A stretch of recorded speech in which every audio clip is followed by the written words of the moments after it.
Hey everybody, I'm Logan Alec. I'm a CPA. I own Choice Tax Relief, and today I'm answering a YouTube question from Mac GSET123, who says, I just got an LT38 in the mail to my Japan address where he lives now. He says, I'm wondering what I should do. The amount is about $9,000.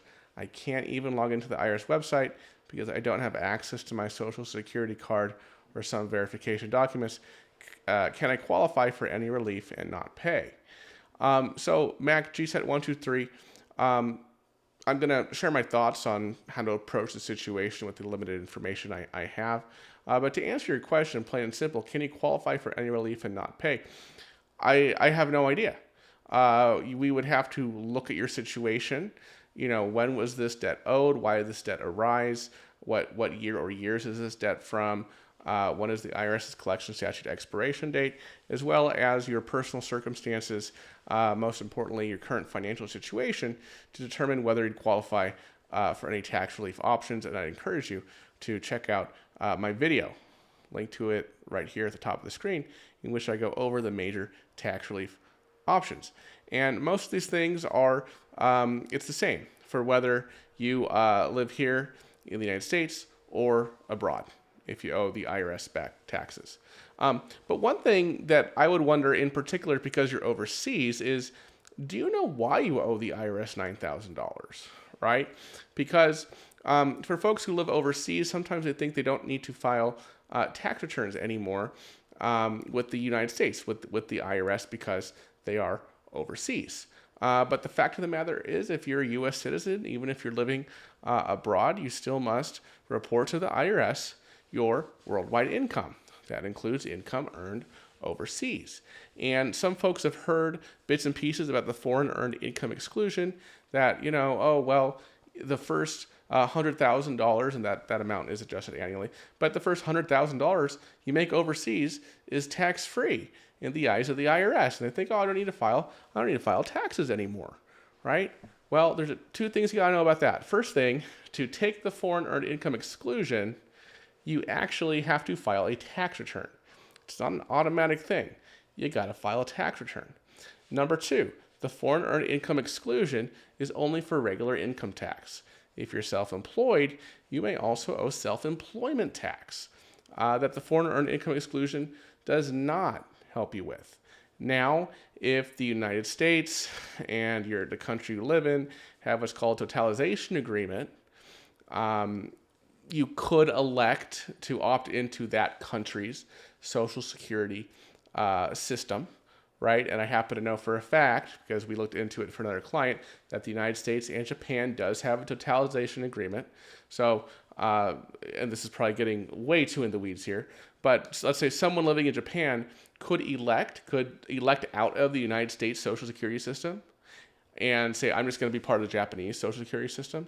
Then they could get out of paying self-employment tax. Okay, so that's one thing to know. So Mac G said, I would ask, do you know why you owe this money, right? Because it might, if you don't know why you owe this money, it's possible the IRS filed what's called an SFR, a substitute return, for you while you were living overseas.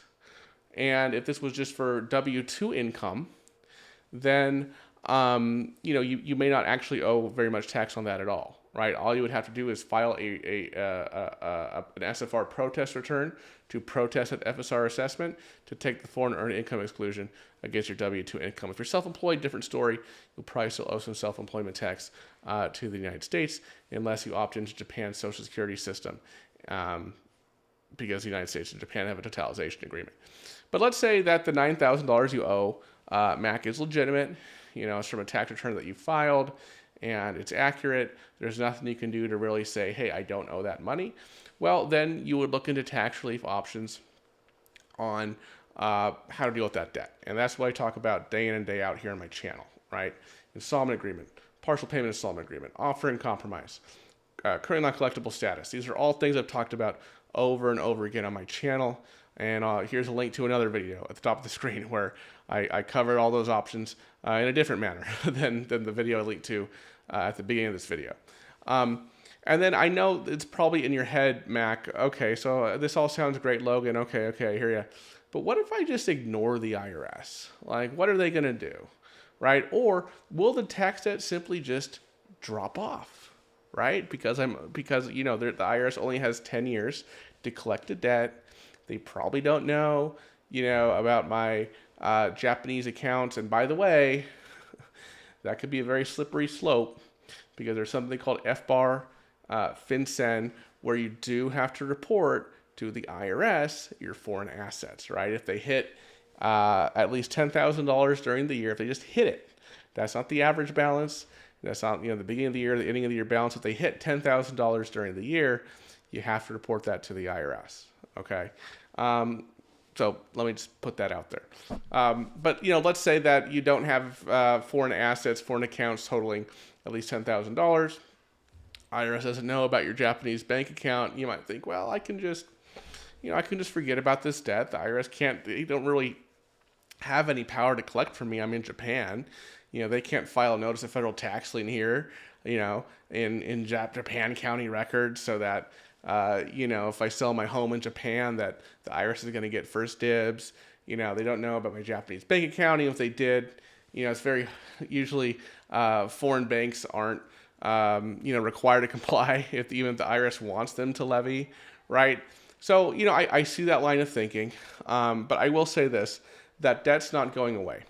Because when you are out of the country for more than 6 months, the IRS's 10-year time limit to collect your debt actually goes on pause mode. Okay, and there's a little more nits to this, right? But basically, if you're overseas for more than 6 months, and obviously the United States knows you're overseas because it sent you the LT-38 to Japan, Mac. So you know the IRS's 10-year collection statute, the 10 years that hasn't collected debt is actually paused right now. That clock is not running.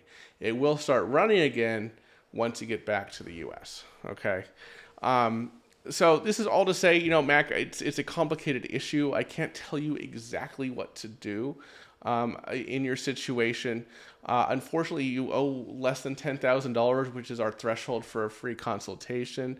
But I would say call the IRS, right? First step, so you understand why you owe this $9,000. You said you can't log into your online account because you don't have access to your social security card and some verification documents. Okay, I get that. You can't get through the ID.me thing. Call them up, right, to figure out, hey, what year is this for? Why do I owe this? Start there, okay? And then watch some of my other videos, right? They're pretty educational on potential tax relief options that you could have. Obviously, if you're making really good money, you have a lot of assets, you're probably not going to qualify for any hardship-based resolution. I suggest you just get on a payment plan with the IRS, right? That's something you're guaranteed if you owe less than $10,000 to the IRS. They are, in fact, required to let you get into a payment plan with them, so you don't have to pay it all off immediately if you owe them less than $10,000. So that's my take, Mac. Again,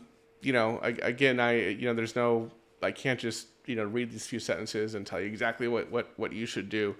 There's some complications here, especially if you live overseas. There's a few other things a lot of the stuff is the same, but there's a few other things to think about if you live overseas and owe back taxes. Anyway, folks, thank you so much for watching this video. I have some other videos here on the left-hand side of your screen about tax relief. You can also reach out to us at Choice Tax Relief by calling 866-8000-TAX or clicking the button here, filling out the form on our homepage. If you owe the IRS at least $10,000, we'll give you a free consultation. All right, folks, thanks so much for watching. See you in the next video. Bye-bye.